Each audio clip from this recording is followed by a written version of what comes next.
The ICF Canoe Sprint World Championships are brought to you by the Province of Ontario, the Government of Canada, and Tourism Niagara.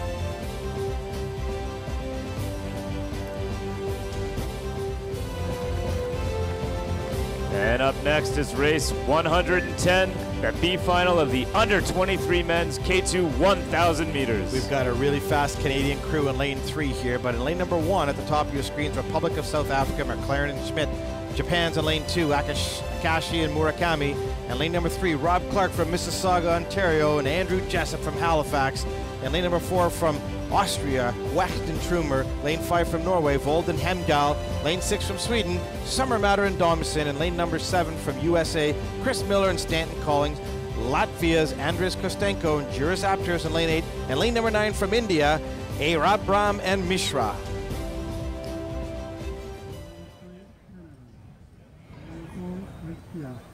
In lane 5, Norway. In lane 6, Switzerland. In lane 7, USA. And it's going to be a tight race for Rob and Andrew from Canada in lane 3. They know the field they're competing against here in the B final is strong. Just for everyone to know that the B final does see some of the top athletes. The guys were 5th in their semifinal, but it was a stacked semifinal. So what happens is if you get into a rough semi, unless you're number 1 in the world, you might not get through, and that's what happened to our Canadian boys. So they're going to come out here today in this B final and try to win this and send a message.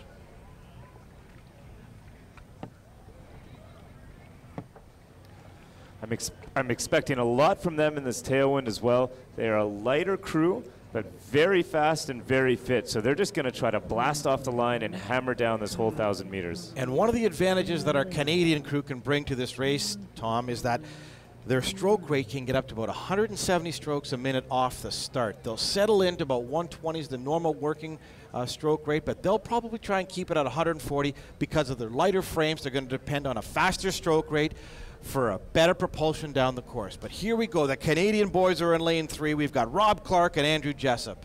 As they're lining up now, they're going to be thinking about lane 5 Norway as the favorite coming in, one of the fastest times. So in the middle of your screen, lane 5 Norway in the red boat with the white tops are extremely fast. And then to the left of Norway, the Australians actually have the fastest time coming in here at 3:36. In a headwind, the times will be quite a bit faster than that. But then the Canadians close behind in lane 3 in the white boat with the red shirts. So look at lanes 3, 4, and 5. We're hoping for our Canadian boys in 3 to light it up in this 1,000-meter K2 race.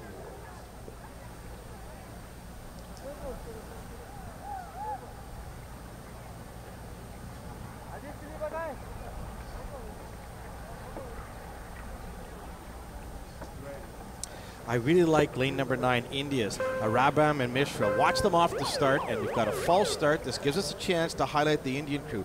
Very impressive to have the Indian crew make this B final. It's great for their program. 1.2 billion people in that country, and it's real nice to see their team that they've got here today.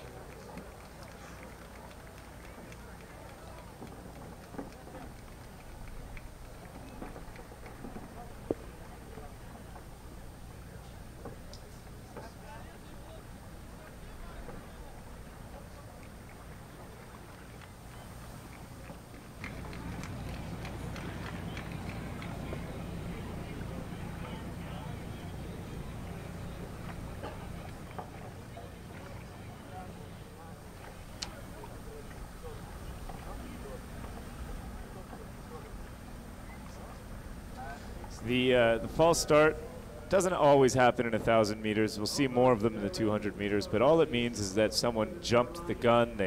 They took a stroke before the referee's horn went off and the gates dropped. With these starting boots, as you park your boat in the boots, you have your nose touching them, and if you take a stroke that's too early, it actually has sensors. The gates won't go down, and the official is able to automatically, actually, it's not even the official now, I believe it's an automatic system that calls the false start. You hear the siren, the athletes know to stop paddling, save their energy, turn around, refocus, and line up again. And it seems to be a pretty quick reset with these K2s. They've got the steering system in the front of their boat. They can maneuver them a lot quicker than they can the canoes.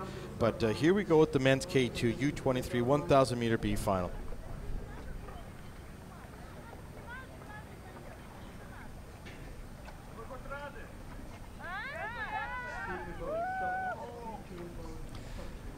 interesting to see this next start, to see how the athletes react. After a false start, oftentimes you're a little bit jumpy. But now let's have a look at the false start, see if we can pick out which crew actually jumped. Very difficult to tell. Looked like lane 8 to me, right beside the Indian Jack. crew. Lane number 8, right beside the Indian crew. Looks like they went a little early. Lining up, lane 8's going to be a little bit cautious now. They don't want to get another false start. That'll mean they're disqualified. But again, focus on lanes 3, 4, and 5 in the middle. Lane 4 has that green boat, easy to see them. And immediately to the right are the Norwegians, who are also very strong. And nice to see Gingat Arabram and Krishna Mishra from Indian get off the line quickly. Very nice in lane 9 at the bottom of your screen. And here are the Canadian boys, Rob Clark and Andrew Jessup, to a great start. They're in their acceleration phase right now. The boat's going to be moving a little bit more. They're just pouring on the power, high stroke rate, trying to get the boat moving, find that nice momentum, and then they're going to reach it out a little bit, focus on a nice hard catch and strong connection through the abs with the legs. Remember, kayak, it's tons of legs in kayaking. And it's important for our boys, Rob Clark and Andrew Jessup, to keep the stroke rate high. There's very little wind right now. They're a lighter crew. They can make this boat fly, but they've got to use their legs and their big back muscles as they rotate through the trunk on each stroke. And right now, at about the 250 mark, they are in first place. It looks like Rob Clark and Andrew Jessup are right now winning this B final. They're getting a bit of a race from an outside crew. I believe the USA, Chris Miller and Stanton Collins are giving them a run for their money. In fact, the USA have just overtaken them at about 400 meters in. USA has got about a boat on the field now. They are going for it. They are flying, but the Canadians are sitting in second, about a boat behind. Very good race so far. All these athletes know they need to blast off this line and hang on, but here's a look at the U.S. team. Look at how smooth that boat is. Look at how connected these guys are paddling. They know they just need to go for it, but the Canadians are closing in again. Excellent, excellent paddling by the Canadian crew. At the 500-meter mark, it is the U.S. by a nose over Canada, followed closely by, it looks like, Austria and Norway, but the Canadians have just taken the lead at about 550 meters into the race. The Canadians are now winning by about a half boat over the field. The U.S. team is fading. Well, such a good race for the U.S. and great for their program. But it's Rob Clark, Mississauga, Ontario, and Halifax's Andrew Jessup from Canada in lane 3 at the top of your screen in those beautiful red jerseys with a maple leaf tattooed right in the middle of their chest. You can see the Canadian pride as they dig in to bring this boat home. It is still the boys from Canada leading this field, but everyone's closing up. They went out hard. They knew they had to start hard and just try to hang on. They can't wait to get to that finish line. Their muscles are screaming at them to stop. Their bodies are wondering, what are we being put through right now? But they are hanging on. They are keeping that momentum. They are approaching the 200-meter mark, and it looks like Canada is still in the lead, but they are being challenged by Norway. At 200 meters to go, it is Canada by a deck over Norway, followed closely by the Austrians in the green boat. But Canada at the top of your screen in the white boat with the red jerseys is still leading with about 150 to go. And here they're going to start bringing up their stroke rate, still in control. Don't forget your race plan. Get the legs moving, dig in for power. You've got about 25 strokes to the finish line. And they've just picked it up now. There's about 90 meters left. Canada is fighting with Norway for the win. The Canadian boys want this. They wanted to be in the A final. I spoke to them before this regatta. They knew they could be there. They want to win this. They want to send a message. They're being challenged by Norway, but the Canadians have them by a half boat. And it looks like Canada will indeed take this B final, and it is Canada first in the B final, followed closely by Norway, and a great race by the Austrians for third place in the under-23 men's K2 1,000-meter B final. Let's watch the Canadians off the start at the top of your screen in the white boat, 3 from the top. Just a brilliant start for our boys, and don't forget the U.S. team, 3 from the bottom. Great start for them as well, but here, look at the Canadians. Look at their legs pumping underneath the spray skirt. Excellent shot of how their legs are working with their arms at the 500 meters. At the 200 meters now, you can see the Canadians have a half boat over the Norwegians. An excellent race that they hung on this whole way. Very brave race. Here with the fly cam, we can see an overhead shot of the Canadians just powering in through the last 20 meters of the race. Awesome paddling by the Canadians. And here is Paul on the dock. I've got Rob Clark and Andrew Jessup, who just won their B final. How about it work? Good race. We fell apart a little in the middle, but we were able to recover and get back on track.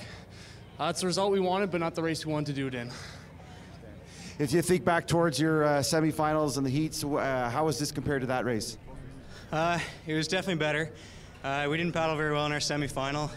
The wind kind of turned on us, which is unfortunate, but we came out here and got some redemption for that. Congratulations, guys. Great race. Back to the tower. And here are your results for race 110, the B final of the under-23 men's K2 1,000 meters. Canada in first place by about 0.5 of a second over the field. You heard them say it. They had a much better race than their semifinal. It was an awesome race. Good work for the boys from Canada.